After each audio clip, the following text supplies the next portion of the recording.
immédiat. Aimez, partagez et abonnez-vous.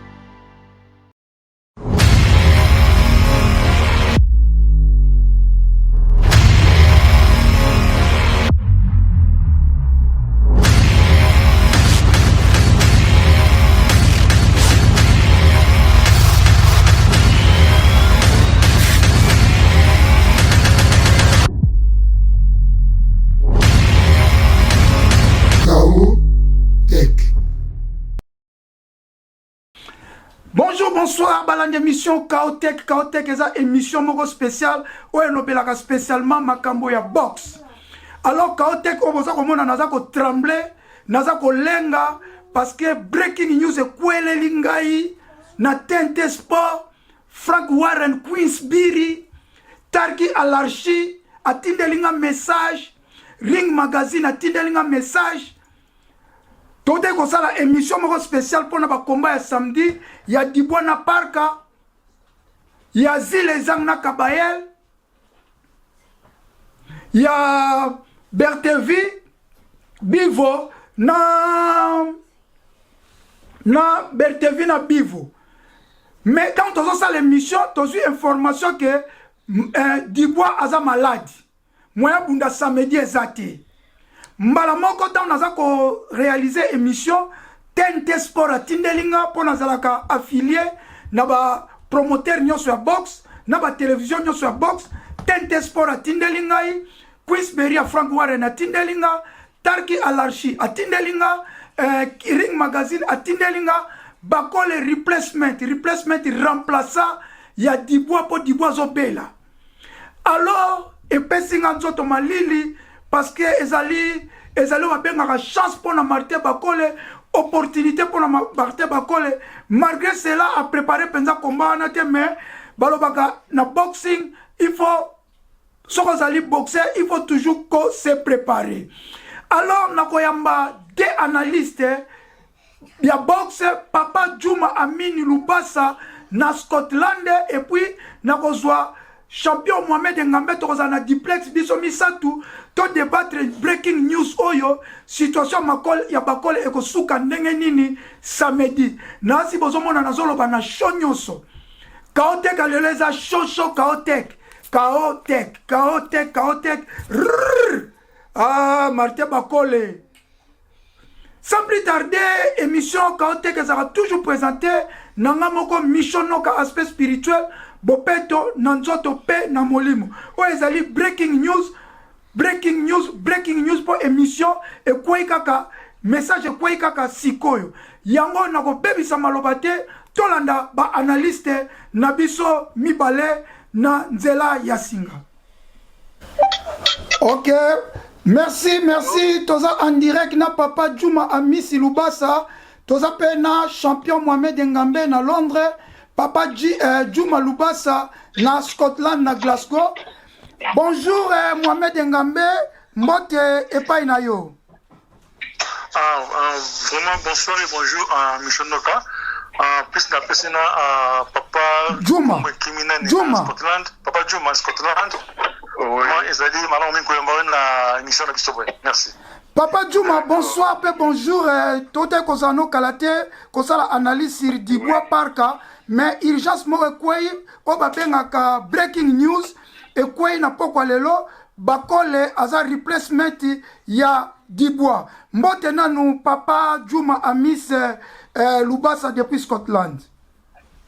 Oui, toujours faire guerre, ça Amis déjà Amine, OK. En tout cas, il faut na bongisa. Bolimbisi papa, il faut na bongisa na koma Amisi, il faut na bongisa na répertoire na ngana koma Amine. Amine, OK, c'est pas grave. Merci papa. Papa Amine Lubasa Juma, tote kosano émission to ça qu'il fallait mata kalate awa, mais breaking news est quoi? To ça que breaking news Dibois aza maladie. Donc moi bunda samedi exacté.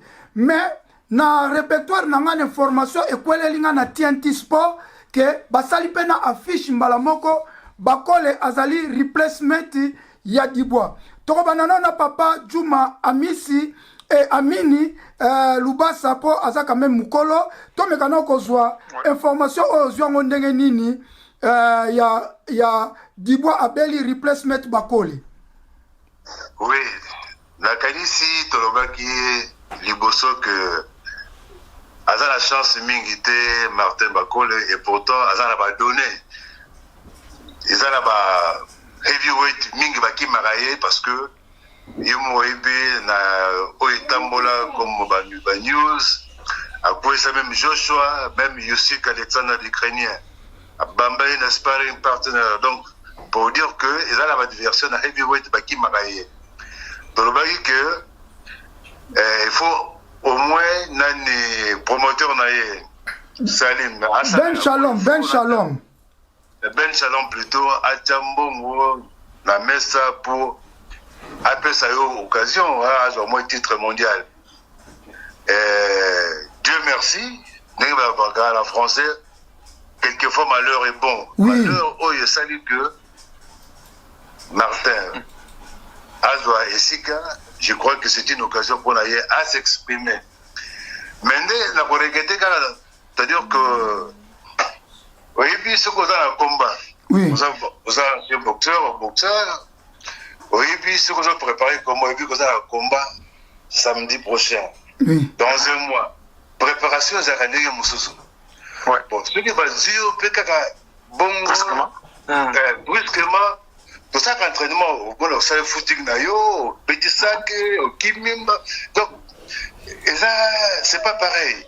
C'est différent, ouais. Mais nous avons souhaité que la préparation n'aille. Et dans la préparation, tout ça, donc, Moutou, est à la mise à niveau tout le temps. C'est-à-dire que ce qu'on m'a dit aujourd'hui est OK. Parce que préparation à combat, la préparation, donc il y a fitness, et ça différent.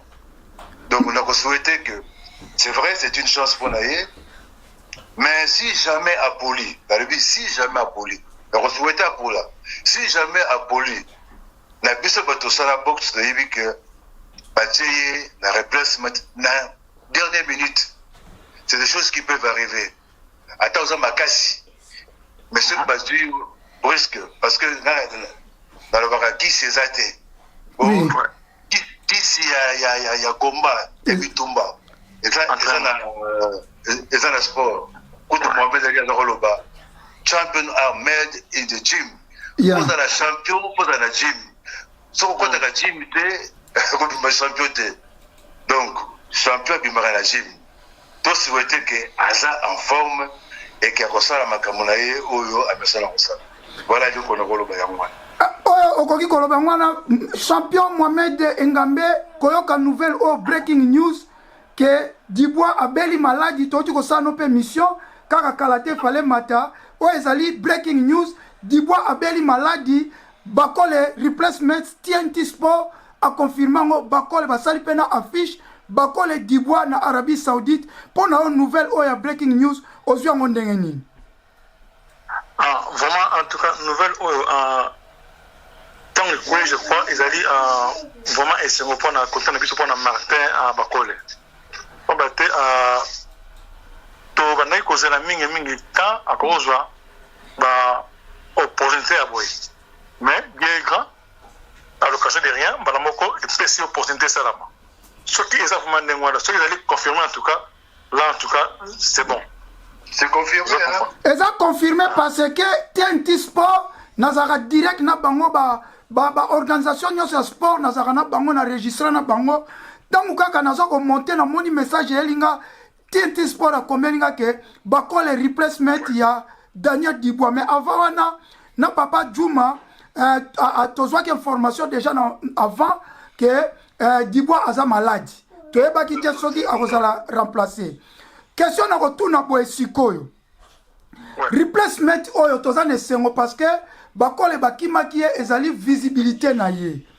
Est-ce que eloko nini Bakole akoki kosala pona samedi oyo? Nazongi e pas mettre Mohamed Engambe. Voilà, la minute boye tout d'abord ils ont le membre qui a handicap kota ya Martin Bakole pour azan Afrique, en Congo. C'est pas. Azan Angleterre awate, azan Congo. Te menazwaki information que Bakole ozalaki awa semaine passée na combat il y a jeune boxeur congolais moko Emani et puis bakola zaki na gym azo s'entraîner. Na ebité soka zonga ki déjà Congo. Parce que na tukula na Ben Charles m'entraîner na ye. Alors que nous voilà que Martin Bakole azana Congo. Ceux qui ont concentré kuna examen là pour na ye. Donc mais azana obligé façon plus vite que possible que na azonga awa. Mais azonga ali sur que direct qu'il faut qu'en Arabie Saoudite. Voilà. Quand on allait qu'on a escalé dans le gym, on allait s'entraîner pour l'interrogation. Voilà. Vous comprenez? Parce que moi, c'est pas du tout facile, hein, que non? Et ça, comment boxe pour ça heavyweight. Oui. Quand Papa Djouma le vainqueur, ceux que ça qu'on s'entraînait, alors, qu'on se comptait dans la magie, que non, voilà, que non, on sait la miracle. Non, c'est pas ça. Il faut aller très vite. Voilà. Bon, le faut maintenant, c'est la nengwana. Attaque ndenge bolobi bongo, est-ce que il fallait question na koko tuna boy na place wana il fallait bakola boya to andima Papa Djouma. Non. Ok. Bon, là c'est qui pourquoi et puis ce qui ozelaka eloko moko boye salamo eloko moko yakate. Voilà. Donc dans ça exemple moko boye le gars passé permis mikolo ba petit ba passé permis ba pesi bongo ba nini mo ya musika ba date mo ya musika para ko passer driver license. Oui. Et comme que ba pesi ko dans la semaine au préparer mingité ba lui la ça quand même na ba leçon na nini ko la préparer mais au temps ata ba juro etikali pour OK les nini donc ceux qui ont informé c'est vrai Nathan etikali voilà, pour un peu de temps militaire. Mais il y a beaucoup de choses qui sont handicapées, qui sont business de la Guinée. Côté là, dernièrement, Assassin. Voilà. Est-ce que on a fait pour nous encourager? Bon, tout est indiqué que à Robunda. Champion Yoro Baksanini, champion Mohamed. Au Baksanini, oh, Papa Djouma Lobi. Non, voilà. Donc, voilà, ministre, ils ont dit une occasion à ne pas manquer. Oui. Vous comprenez? Oui. Voilà, parce que le col a montré ça marketing. Voilà, na choix difficulté dans la sparring, na presque tous les boxeurs le bac. Alors, c'est le moment aussi que nous voilà, Allah qui sert, vous comprenez, voilà. Parce que même temps, on a mais la minute, il faut que nous ayons pouvoir de ring, en tout cas, ils ont merci mingi question na retourna boye. Martin Bakole sera matin ring na Arabie Saoudite. Parce que occasion est pesa mais pourquoi pas suivre Bakole parce que combat ezali combat moko attendu monde entier. Parce que industrie champion Robunda et puis zile zanga Robunda na Kabayel. Si quoi ba mona ki que soki ba biba remplacer boxeur moko ya pamba contre Parka et ko sala penza kitoko côté na télévision. Yango moni ba zui Bakole po lokola Bakole azali koloba Petro Bakole pe combo na moment oyo yango ba zui Bakole po pesa équilibre. Bon, sikoyo. C'est ça. Soki Bakole soki akopola na kena kopola soki akopola bolingi apola ndenge nini maître Mohamed Ngambe pona honneur na ye po kopola pe mususu ezaka na honneur. Ouais. Voilà, soki sengi apola hein donc il tourne apola à partir de point de split décision là ça va. Papa Djouma au Baksanini. Voilà. Oui, Coppola, Ezaka Coppola. Maintenant, Ezaka Coppola avec honneur. Oui. Voilà. Avec honneur, c'est quoi? C'est-à-dire qu'au poli, mais au lagisi n'a pas cliqué, au sa capable, au sali, au bondi. La zone de la dans la période où on a Joe Frazier a pologué contre Mohamed Ali à deux reprises, a gagné un balamoko. Oui. Bien que pour eux, sont dans le 14e round, abandonné. Mais ce qu'on a poli, mais à Bundi, comment on a tika na banane de boxe. Donc, bah, le gouvernement toujours. Donc, ils ont des copola dans ce sens-là, pour là. Mais les inquiétudes dans les accords, est-ce que Aza en forme? C'est ça. C'est ça. Eza question otuni ngana ko iko répondre eza tozo débat ngana mona ki bakola uti poto aye na mona ki na gym azo préparer mais est-ce que ça ki gym ya préparation ya kaka ya relaxa na vidéo to ya concentration ya mona ko tuna question ba attaque biso tout ba boxer balobaka boye boxer nyoso il faut ça toujours en forme parce que bakoyi ko benga yo surtout ba baza ba champion té ba bazo luka ba break brick balobaka boye il faut ça toujours en forme parce que okoki ko za la replacement anytime est-ce que bakole paye faye bango normalement faye bango état qu'un champion faye bango en plus on a quoi vaccin on dit tant on voilà au moment là qu'il agit match préparé il a deux centres de préparation il y a avant comment boxer les alaks oui Zolanda oui un ils allaient non sparring deux ils ont nini ba seulement ba shadow long en lingwana oui mais Espagne il faut un sparring partenaire aux bonana oh sparring partenaire à la peine style ya parka voilà donc tant que c'est le qu'on était aussi ils ont un handicap quand on a maman bon c'est pour ça que boxer il faut pour avoir des traumas aux la cata tout en lingwana mais plus que moi aussi est-ce que la caméra va nous ça ou bien après c'est moi qui vais fitness pour l'interrogation. Merci mingi azaki. Papa Juma Obaksanini.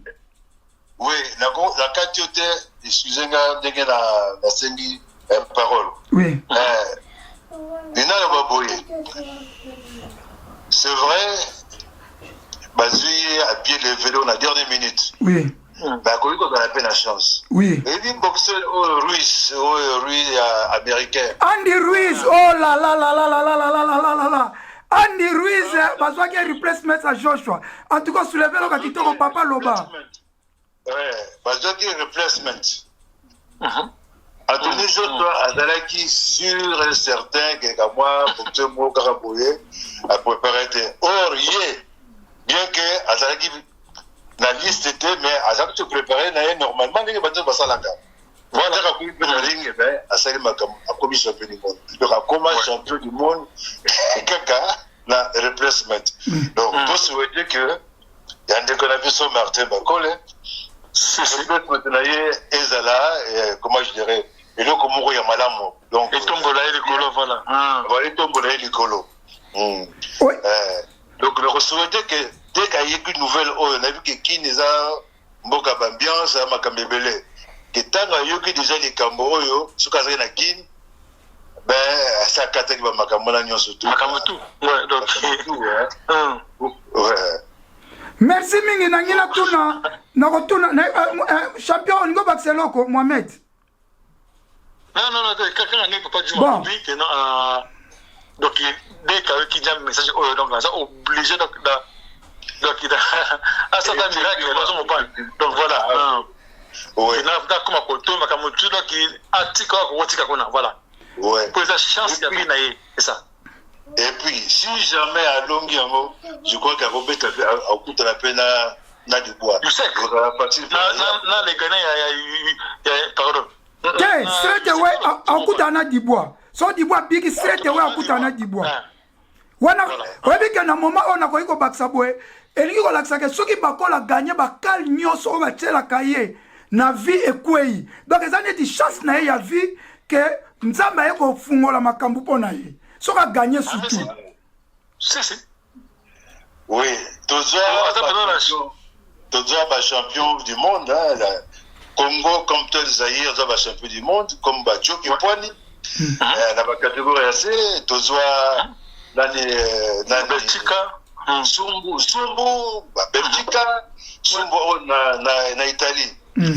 Comment champion. Mais na poids lourd. Je vois que na heavyweight, tu montres que comme na heavyweight, que tout ça, quel que soit associé à IBF, ce qui, voilà. Ça dépend, il y a confédération. Mais du moins, tu dis que comme na heavyweight, qu'il y avait un Congolais. Ça, c'est tout le monde. Et puis, Bissot, comme tel, de Tigana, l'histoire, Passal la Bissot, Ramble in the jungle. Oui. Ramble in the combo.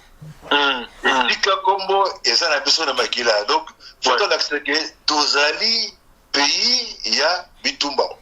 Dans un pays il y a boxe, il y a sport en général. Donc, dans la champion, dans la Coupe du Monde, donc dans la compétition internationale, dans la qui ça, où tu es capable. Donc, c'est une occasion pour la Bissou, dans la Sima, il y a Martin Bakoli. J'espère bien que Rosa est là comme là. Merci Mingi Rosa le loka malamu na tral na deux questions pour te clôturer. Question o eza très important. Na lingaki na tuna ngona suka. Ezali question na ngina tuna. Oyebi ke replacement a rappelé la chance. Pourquoi? Parce que Parka eza question pour meka ko développer ngo Mohamed Ngambe Robanda. Parka a préparé qui selon na ba sparring na yepo na Dibois. Na style ya Dibois. Mais ce qu'on azokutana na style oyo il n'est pas préparé. Et ça, papa Djouma Bimi, c'est le que Joshua préparé qui peut abandonner na mila. Mais à côté de style, il y a Andy Ruiz et compliqué qui paye. Au Kolobani, il peut marquer des avantages de sa côté Bakole. Mais côté Parc a paye des avantages pour qui causal. Malobé pas ya champion Mohamed. Ok, donc avantage ou désavantage, et ça tous les deux côtés. Oui. Parce que Parka a été proportionné contre Dibois. Oui. Mais d'un coup comme ça, on va pas coller. Donc, on a des avantages. Oui. Vous comprenez? Oui. Côté Maté va coller. À peu près contre Moutouma côté. Oui. Vous comprenez? Souffle. Donc, on a un coup comme ça contre Parka. Oui. Donc, on a des avantages. Oui. Donc, on a un balai, hein? Donc, moi, donc, bon, tous les deux côtés, bah, ça a un avantage, il y a des avantages. Oui. Martin Bakole n'a pas des avantages car il y a une endurance, tu as un souffle, et là, on va casser. Et papa Djouma Robatsani. Parce que moi, Loba. Champion Loba. Parka, Azalaki, préparation pour Azali, que ça tenait pas dans le combat. Et Bakole, Abana, pour faire le combat. Des fois, ça moi aussi. Oui. Il y a aussi le jouer rôle. Ok. Ok, merci, mais papa Djouma Robatsani, la question. Ok. Oui, ce qui est là, comme moi, du Lobamouké. Oui, la question là, c'est vrai, tout personne qui analyse la préparation. Oui. Vu qu'Aza replacement bâti la dernière minute, à Yébagité, tout consort. Mais Aza du coup la moto à Kénérébokila. Aza chasseur, donc Aza le monde qui à Tiraka, même à Tiraka là, mais à Tiraka. Tous avons la sens où on a. Kaza boxeur, a vu que si on a qu'un accord de Mingi, Barolananga. Si on a comme la point, il faut quand même esquiver, n'abîmer la point, là qui est de côté Moussoussou. Donc, comme moi, comment je dirais, les sauts de base, on a bien. Mais si que et le condé, et que ça l'est bien, on va faire cet exemple au Moko Guabi, nous avons un club, nous avons un athlète, oui, un boxeur, un boya qui sparring.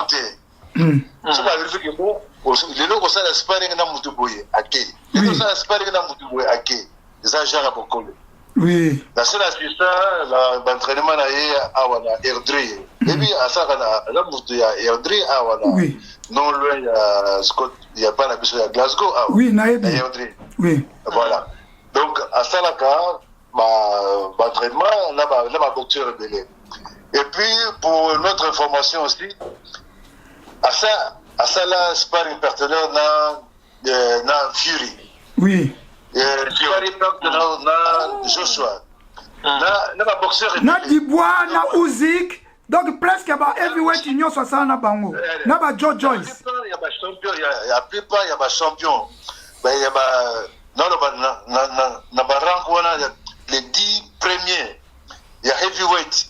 À ça là pas entraînement na bango. Oui. On a évité ce qui peut à ça là sparring partenaire na oui, oui. Basala na parka sparring bon. Basala na parka sparring ne na expliquer. Au moins temps bazaka na camp. Bazaki na camp ya Tyson Fury.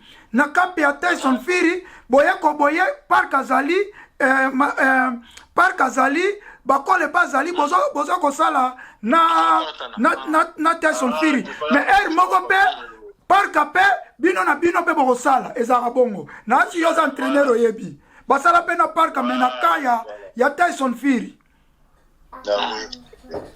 Ok, donc quand on a ça au moins naka moins avantage muke parce que aki makasparing te aki ndika batunyo surtout hein à boxer na bango ça là bango sparring partenaire mais kaka des avantages mokonde autozo dobila awa il y a fitness oui il y a en forme est-ce que vous allez en forme na ba jour amike ba petit pour c'est ça bon pour pas dire la quantité pour pas dire na ni ne sait qu'à ça dit pas déjà parce que par contre ça comment on a ça na fiche boye po TNT Sport ezali chaîne na télévision munene TNT soki batio déjà na fiche pour pas dire la fiche na voilà c'est qu'à ça dit pas déjà alors point d'ima il a responsabilité donc point d'ima c'est que à Monique niveau ça nango à Kokobunda. Voilà, bon, d'accord, dernièrement, boxer à point C en Angleterre, boxer azaki replacement, donc bengi 2 jours quand bengi bakole, mais boxer wana yaki abundi apolaki na 8e round, mais ndenga bundaki de premier round à 8e round, apesaki champion trouble makasi, ba félicita ki balobi soka azalaki en forme etam so alingaka beta champion donc nde bote koloba ke bakole il faut alakisa quand même que ata kopola mais apola avec honneur ata kopola même akwei mais ezala ba rendre avant te soka kopola na ba point ezala pe na ba rendre moko late bon pona kosukisa na asili tozokende bien nangi na tuna replacement c'est que Martin Bakola reçoit vraiment bon parce que ezali ba risque makambo beleza na kati pour replacement à part aura mbongo pe faut ezala malam papa Djumo ko loba nini. Bien sûr. Mais c'est vrai ce qu'on dit ce que on dit que c'est un contrat le monde contracté c'est ça qui va définir mais c'est sûr mbongo ezali et promoteur naie c'est sûr à négocier pour continuer capable pas bongo te c'est-à-dire bataille ba condition oui ils appellent avantage na bango bongo il y a un certain bénéfice pour que ne capable de donc à Monique ba étudier et c'est bon il y a moins de rendimila kende c'est tout ce que je peux dire. Merci mingi Nasir to komi presque na suka na kopesa Mohamed Ngambe message moko spécial pendant 1 minute 30 secondes pour na combat ya Martin Bakole pe et là on dit qu'on faut encourager Martin Bakole pour le moment il faut encourager malgré tout ça mission tout ça toujours au milieu du village ngana za au milieu du village attaque analyste box azalaka toujours au milieu du village malgré bamsuba mona raté ozo critiquer Bakole moi la mboka non un analyste azalaka au milieu du village mais na moment eza makama mboka okoloba nini ba chance bonne repesa Martin nangi kaka oloba pona Martin Bakole o ezano après soki yo sisi papa Djuma azui message to clôturer. Ok ça va tout d'abord ina lo kamo lo bien là pona côté mbongo ba pesi ezale belo comment so mo fanda alors na minute au moni soki na za na kana ye ou côté à Ben Sharon na za Zolanda oui ba c'est basé na que non ba c'est basé mingi te que non voilà que non ba insister en bonne belé. Non. Donc, pendant que voilà, ils ont opportunité parce que le moment on a Simona. Oui. Voilà, c'est vrai. C'est vrai. Donc, excuse-moi. Et ça va venir on a premièrement. Et puis, pour le côté Martin Bakole, voilà, autre gros besanine. Aza mwana mboka, aza par na biso, donc voilà. Chance à rebelle, ils en aillent, qui nous voilà, comme on a asa et le comme malonga, et mon na. Voilà, Nenga Lobaka, que non, à presque tous les rêves na pas difficulté de sparring. Comme ça, à mon c'est un mauvais. Voilà, c'est ça. Merci Mingi. Si ça continue. Ouais. Non, ça va, c'est bon. À papa Djuma Rolovanini pour Martin Bakole message encouragement parce que tu as dit que à retard la vidéo parce que na moment il faut que tu soutenir hier. Nga surtout na sepela qui ne lo kolobaki il y a Andy Ruiz, message il ne repère ça pour Martin Bakole, dans moment message d'encouragement. D'abord, merci. Monsieur de Komoussou, Mohamed, je n'ai pas connu, mais au Sali, tous les merci au président opportunité sur le même plateau, na Moninga Moussoso. Merci en plus, merci. Les années 70 à 80. 70 et 1970 à 80. Oui. Donc, ouais, dans ce pays, Koyoka Bino, tozali sima ya Martin, et l'ike la biso zali à Longa. Ouais. Ngai, pour l'instant, nazali analyste était, nazali fanatique, nazali journaliste était. Oui. Yonde oza journaliste, oza analyste, oui. Pour l'instant. Oui. Ah, on a le supporter. Ok, merci. Ok. Il y a voté, Mohamed. Ah ouais. La minute, il y a un Congolais, un ancien boxeur congolais, fanatique, il y a boxe, il y a un meilleur boxeur, c'est Martin. Tout a toujours occasion, il y a tout comme un heavyweight, champion, il y a Congo. Donc, toujours souhaiter Martin Bakole, après, Longi, la finale en haut. C'est tout ce que je peux dire.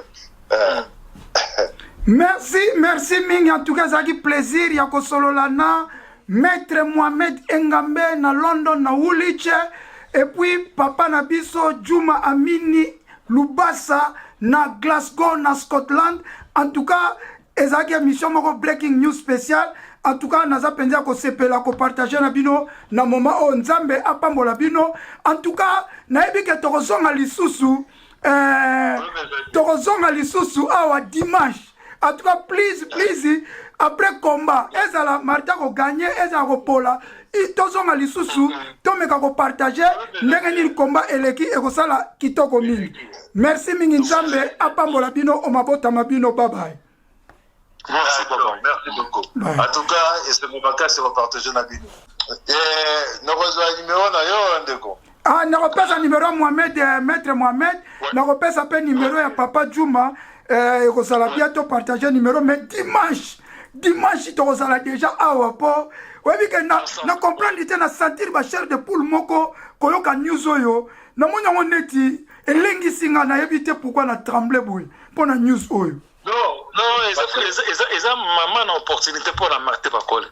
Donc, moi qui, moi ma kamusu za makamanzambe ndenge yaka ukanaki ngote mais directement elio. Oui. C'est ça. Ouais. Parce que avec baboya qui marquait à Punda. Frank Moutateli marquait bakol les ali Frank Warren. A cassé marqué bakol na ndenge tout nzambe ndenga sukisi. Ah oui, c'est ça. Oui, c'est vrai. Merci Mingi, en tout cas le plaisir est partagé. Torokuta na dimanche après combat. Merci Nzambe Azala Nabino, bye bye. Ok, merci bye bye. Merci. Merci Mingi Nasi Bolandi, nana ko conclure boy. Martin Bakole Congo Mobimbeza simana yo. Parfois balobaka le malheur est bon. Oui, que Frank Warren a tchelé au bakal, a cassé au bunana Gilles Zang. Frank Warren a cassé au bunana Kabael. Frank Warren a cassé au bunana Dibois. Tala bateko bois ka bisika bikaukana a jabe fe. Tina me, date yebanite, jura ko bunde yebanite. Mais Nzambe a cassé barrière wana, a tchelé au bunda na lumière, na parka.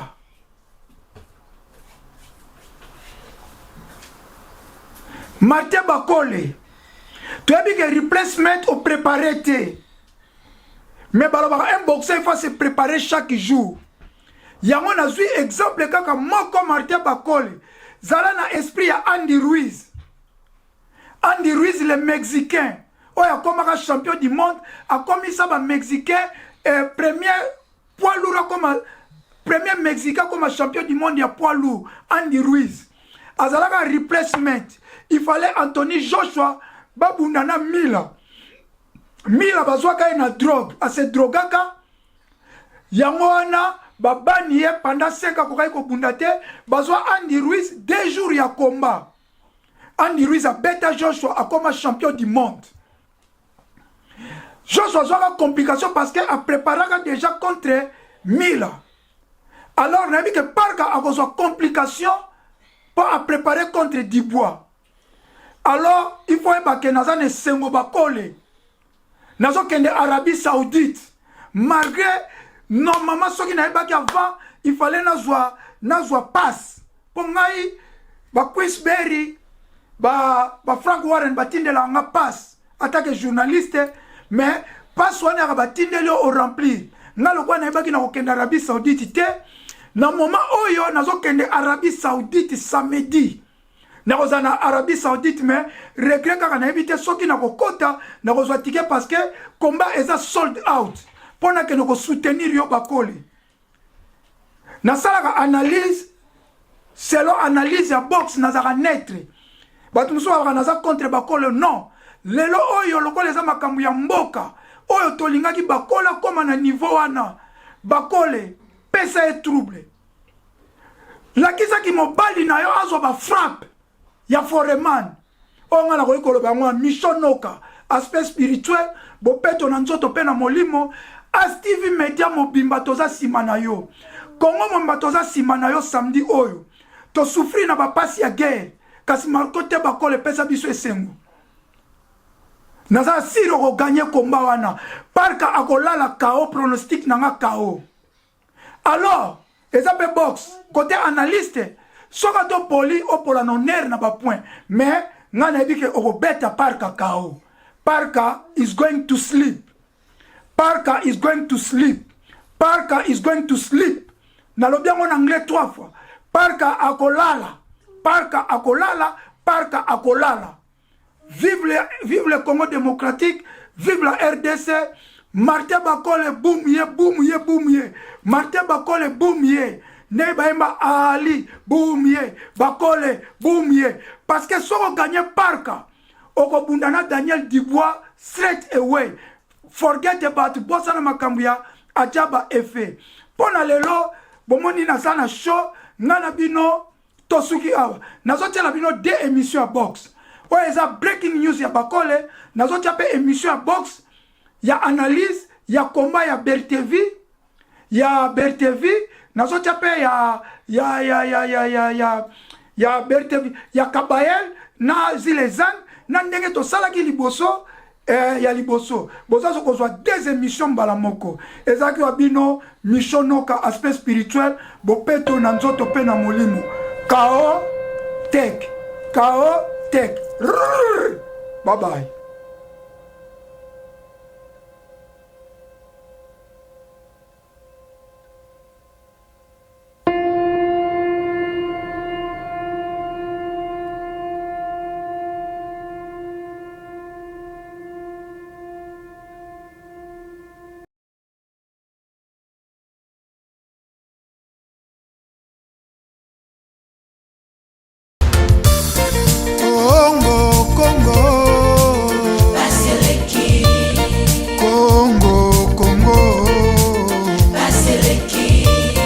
Peuple azali kolela likola ba politicien ya moyibi likola ba politicien ya kanyaka likolo nyonso koyoka masakre na Beni Ituri minembwe kokende mikolo nyonso koyoka ba million na mboka Banzela ezate dele sage Maya microbe peuple azali kolela Baseleki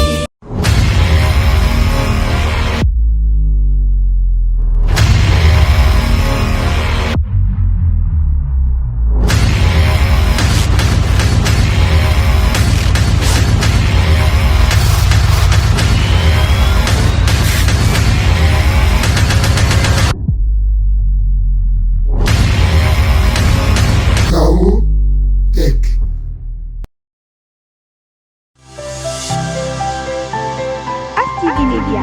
Aimez, partagez et abonnez-vous.